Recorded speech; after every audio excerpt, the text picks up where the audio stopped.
Welcome back to the Training Babble podcast. I'm your host, Dave Schell, and we are back for another episode of Fast Physiology with Dr. Phil. Phil, thanks for coming again. Thanks for having me on the show, Dave. I appreciate it. So if you're not up to speed with this, we've been doing Fast Physiology, which is kind of a mini episode, and we alternate between Phil's podcast, which is Critical Oxygen, and Training Babble. And we just try to pick one aspect of physiology or training and then do a semi-deep dive on it. So far, we've covered things like VO2 max and FTP and maximal lactate steady state and heat training and altitude. Today, we're going to talk about the magic bullets.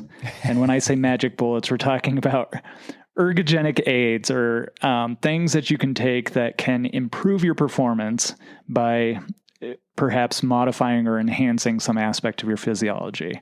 So that's my quick explanation of it. How would you explain an ergogenic aid? Yeah, so I was reading a good meta-analysis that was talking about the difference between like a nutritional supplement and an ergogenic aid.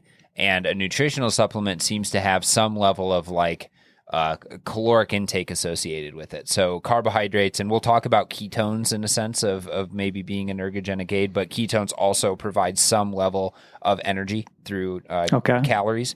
But it's the difference between something that is going to provide some level of nutrition and something that doesn't necessarily provide nutritional or nutritional benefits, but does modify physiology or could be modifying your physiology to allow you to perform better. And I will say, before we talk about ergogenic aids and supplements and all this other stuff, by and large, if you're not getting enough sleep, if you're not training properly, if you're not doing like getting the big rocks out of the way for your training, and you're trying to put Band-Aids on it by taking ergogenic aids, you're really missing the boat.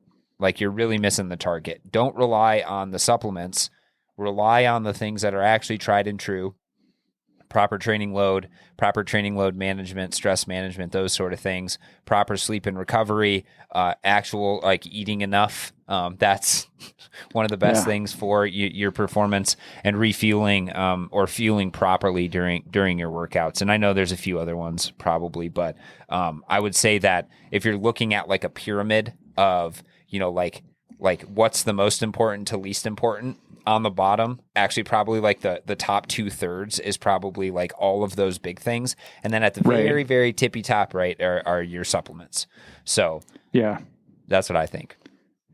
Yeah. And I agree. And I just want to clarify something, just hearing you talk about it, that ergogenic aids, it sounds like something you ingest, but could it also extend to things like, I know there's some lotions and stuff out there that you like rub on your legs, and so would you include those under ergogenic aids? And if not, then we're going to throw those in anyway, because I want to talk about them. Yeah, I would say ergogenic aid is really anything that you're trying to consume, put on your body. It could be an injection, which I know those are actually illegal in terms of, like sanctioned sporting events and stuff. Yeah. But it's just worth mentioning. So yeah, it could be anything. Like the application method of it doesn't just have to be consuming. Okay, cool. So let's jump into this, because I think we're going to have quite a few, and we want to spend a little bit of time on each one. So I think probably the most common and one of the most well-researched is caffeine. Mm-hmm. That's one that definitely works. However, I think there's some caveats that maybe people don't understand. It's like the right circumstances have to be in place for it to be effective in enhancing performance. Yeah, absolutely. I think one of the things that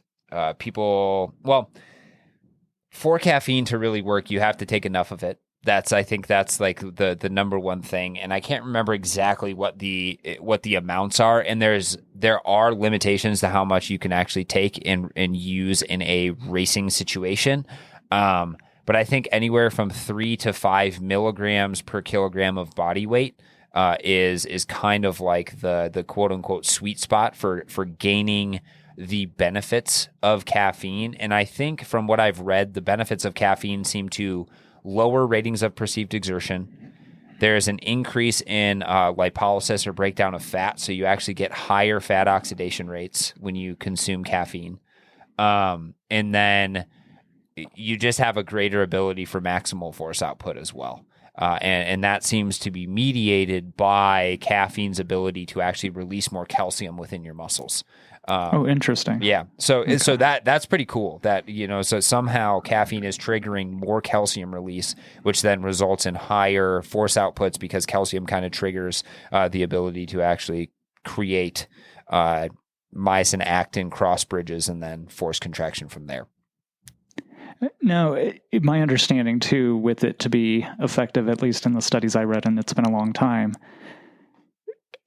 people can't have been habituated. They can't be habitual coffee drinkers or caffeine drinkers because then they're not going to or they might get a much lesser impact. I am not 100% sure on that because there's now other studies. One that I was actually part of during my master's degree that was looking at it was a really niche sort of topic of kind of like simulated hemorrhagic shock. So like if a soldier or somebody had their leg like taken off and they were bleeding out, there was no difference between habituated caffeine users and caffeine users on their ability to tolerate something like that. So there is a lot of caution in the literature about like habituated caffeine users versus non-habituated caffeine users. And I would say if you're somebody who is non-habituated caffeine user, then well on you. If I had to take the amounts that they were giving to people in these studies, the 3 to 5 milligrams per kilogram of body weight, my head would probably explode and I would be an anxious mess. So there's that aspect of it. And I also think that, I think to some extent, right, being a little bit lower on the caffeine side and then bumping it up, it is going to confer more benefits. But I think that, it's perhaps splitting hairs in terms of like the differences. It's not like, if you're a habituated caffeine user, you're not going to get any effect. You're still going to probably get some effect if you raise the amount that you're actually intaking. Okay. So I guess that's a distinction there. I know that I raced with people in the past, and for like 2 to 3 weeks before they race, they'd like try going off caffeine, and then the morning of they're like pounding it, Yeah. Yeah. So, but I also think too. So there's another challenge that you have with too much calcium release within the muscle. So there seems to be a threshold for calcium release. If you just release all your all your calcium right away, there seems to be a disbalance or dysregulation in then calcium reuptake and the ability to signal over time. So if you just dump all of your calcium based on too much caffeine intake right away, then you actually accelerate fatigue, and then it takes you longer to recover from that fatigue afterwards. So that's always something that I've cautioned people like who are racing. I say, hey, it's okay to drink your morning cup of coffee because that's like just normal for you. But then try to avoid like gels that have caffeine in them until later on in the race. Like if you're doing an Ironman or a longer race, because we essentially want to use that caffeine to wring the pieces of the muscle that hold the calcium out a little further. So then we can eke out a little bit more contraction later on in the race when we're actually getting tired. That's really interesting. I have a guy that raced Leadville mountain bike race last year, and that's one of the strategies we tried is like wait for the caffeine until later in the race. Mm-hmm. I was thinking about it more from like a mental standpoint. That too. But there's actually a physiological reason that you would do that too, which is interesting. But he said he felt way better, and that like is a winning strategy, and he kind of like changed the way that he handles it going forward so that you know, like you said, like wait till later in the race and then have that. Mm-hmm. So that one's well established. I think another one that's pretty well established is beetroot juice, but more specifically, what's in the beetroot juice. Mm-hmm. So tell us about that one. Yeah, so beetroot juice, the active ingredient are nitrates, and nitrates are important for activation of capillaries to be able to distribute blood flow into the muscle and those sort of things. There's some evidence to suggest that increases in nitrate allow for sparing of oxygen, so you actually become "quote unquote" more efficient for a certain power output. What's interesting is that you say that nitrate is fairly well established, and I would say that it's highly dependent on who you're looking at and how much dose you're giving them, because there's some people, and this is probably the same with every supplement out there, is there's responders, there's non-responders, and then there's negative responders. Like caffeine, I like, speaking from experience, if I take too much caffeine, like I'm a wreck. Like I feel just like a jittery mess, and it's just absolutely awful. So it's the same thing with beetroot juice or nitrates. One thing that is super interesting is that if you don't have the bacteria in your mouth that actually converts nitrate to, I believe it's nitrate, but somebody can correct me if I'm wrong there. It's just a different, step in nitric oxide, because that's what you're trying to get is more nitric oxide. If you don't have the bacteria that starts converting that in your mouth because you do too much mouthwash or you do other things like that, then you actually don't get any benefit from ingesting beetroot juice. It's the same thing, like beetroot juice is touted as like lowering blood pressure, but it doesn't work with people who don't have that bacteria that's available. So that's a caution to be had. If you are going to be taking beetroot juice, I would highly recommend probably not, swishing with mouthwash or other antiseptics in your mouth. You can still brush your teeth, obviously, but if you want to get full advantage of the actual beetroot juice, then you got to try to actually avoid that.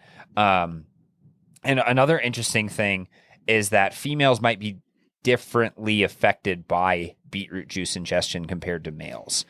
In males, it seems to improve, endurance capacity, whereas caffeine is a little bit more on like it's RPE endurance capacity and a little bit more of that high end power. Beetroot juice is just more of that, lower end endurance sort of power. But in females, because females have a more slow twitch endurance style phenotype, it doesn't seem like they're as positively affected compared to males. Obviously, that's highly inter-individual. Like you were saying, Dave, somebody who every time they took it, they felt super weird because their blood pressure dropped a ton, probably because they were just like vasodilating everything, and then not able to really maintain mean arterial pressure. So again, it's like highly inter-individual, but there is some good evidence to suggest that it may have a positive effect. Okay. Now, this one I think is related, and I'm not even sure what the science behind it is or if you've read anything on it, but there's, I don't even know if it's still around, but at least like 3 to 5 years ago, there was like PR lotion, or I think they changed the name once, but it was essentially like this lotion that you would rub on your legs, and it was supposed to either help with lactate or lactic acid or something. I can't even remember what it was, but to me, it just seemed crazy. Like how much would you have to actually rub on your legs for it to have any impact at what's subcutaneous, Oh yeah. No, I have no idea. And it's probably a reason why they're not around anymore, because, people found it to be snake oil. But I will say that there are ways of increasing your buffering capacity. And one of those is sodium bicarbonate. So, you have like the yellow box in your refrigerator, right? It's literally that stuff. And what that has been shown to do, as long as you don't overdo it, is it actually allows your blood to buffer hydrogens better. So you essentially, you would take sodium bicarbonate. I don't even know the amount, but you'd take it a certain amount of time before your race. It would elevate in your blood, and then you'd be able to buffer protons or hydrogens a little bit more readily. The only problem is actually it was outlawed by WADA and USADA for a little while, and I think you can take it now. But if you take too much of it, then you're going to be leaving streaks everywhere. And you have to take a lot, don't you? I thought it was quite a bit. Yeah, I don't really know because I've never really messed around with it. But yeah, there were some promising studies that were like, oh yeah, this is extreme, like pretty beneficial to, races that were anywhere between, like 1,500 meters to, maybe even shorter to like 3K, 5K, sort of benefits for that. And what do you mean by you're going to be leaving streaks everywhere? You're going to have bad stomach issues. That's the yes. I thought you meant maybe racing stripes or something. No. You're not going to be leaving positive streaks on the course. They're only negative ones at this point. Okay, that's interesting. Yeah, and I'd have to look this up, but I want to say it was like several tablespoons or something. But it was like it sounded like more the baking soda than I would want to ingest. Yeah, and it is interesting because it definitely does show positive effects, for individuals. But it's again, it's one of those things where it's like I don't think it's necessarily worth it because it's really hard to actually practice with it. I mean, you could practice before simulated longer runs or other things like that. Another way that you can actually improve your buffering capacity is by using beta-alanine. Beta-alanine is really common in pre-workout supplements. Like the powders that people, like that all the gym bros have. But there's a reason why beta-alanine is pretty much in every single one. And if you take it for extended periods of time and you take enough of it, I think it's quite a lot. It's like between 3 to 6 grams of it as like a dose. It increases the carnosine within your muscles, and then the carnosine actually acts as a buffer within the muscles. So it's going to be scavenging protons and allowing for less acidity to be building up in the muscle, especially during high intensity exercise. So those are other ones that have been shown to help improve high intensity exercise. And then the last one I want to touch on is creatine. And I know that a lot of endurance athletes are like greatly against creatine because they're like, oh my gosh, creatine is going to make me gain weight because there is a correlation with more held water with creatine supplementation. And that increased weight is then going to, make it harder for you to run and stuff like that. There's research out there that has looked at ingestion of creatine, and there is no negative effects of creatine ingestion on endurance performance. So from the research, there seems to be no negative effects.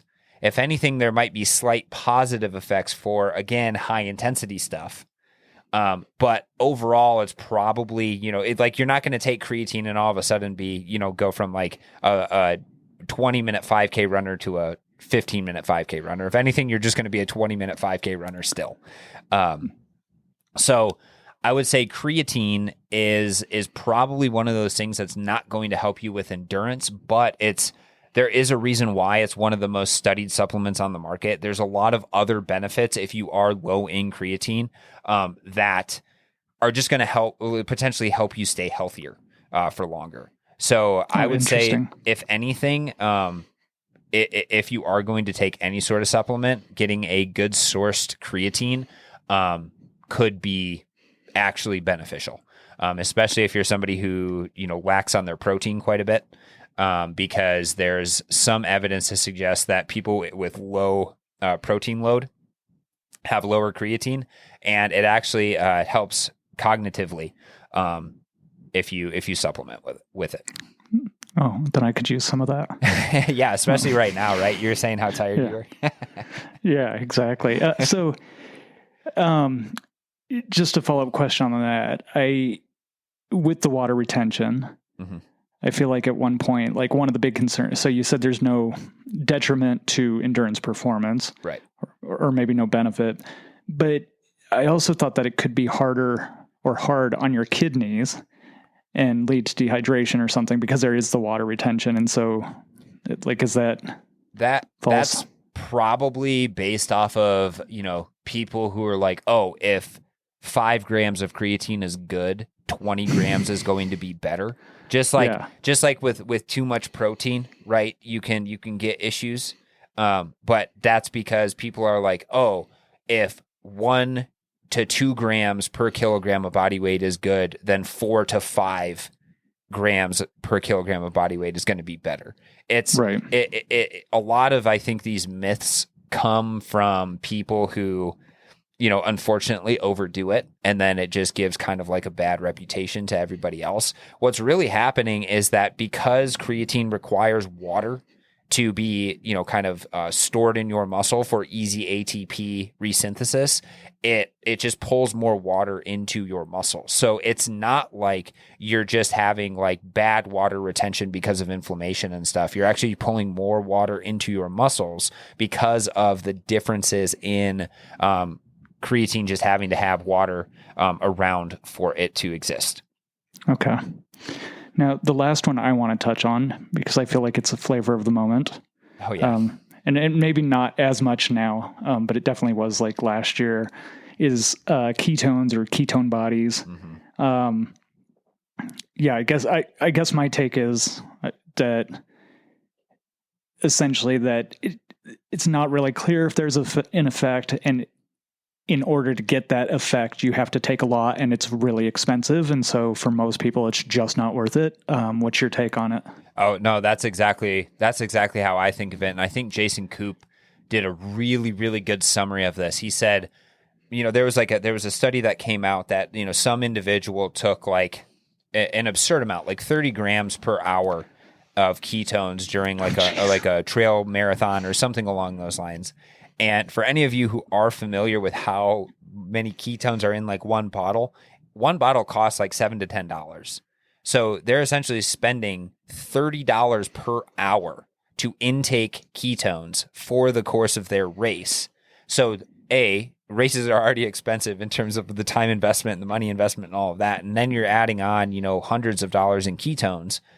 But what's also really good for performance and maintaining, reducing issues related to inflammation after long races?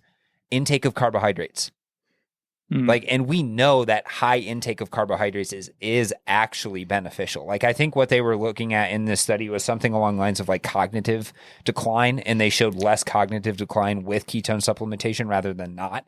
But if you're taking in enough carbohydrates, then you're also going to reduce cognitive decline. You're going to reduce recovery time, following these races and those sort of things. So we know that carbohydrates are good and are beneficial to endurance performance. Ketones are still a little bit lacking. They taste awful and they're expensive. So like, I don't really recommend them to many people, if any. Just for that reason, is it's just kind of, it was touted as this like super fuel and other things like that because it's like quote unquote more efficient to burn ketones or something. And I think that was also based off of kind of like BS science. But carbohydrates are also have actually been shown in numerous studies to be beneficial. And way more affordable, cost effective. Yeah, you can eat gummy bears and you can probably get a 10-pound bag of Haribo gummy bears, not the sugar-free kind, the sugar kind, for like $20. Yeah, so exactly. It's so what are your takeaways for this episode on performance enhancing drugs? Yeah. Well, we didn't even talk about EPO, which is I think like the biggest one, but we can touch on that at some other point. But I would say that for ergogenic aids, if you're trying to use them as a Band-Aid to get better performance, you're better off doing the big rocks, focusing on your training, your recovery, your nutrition.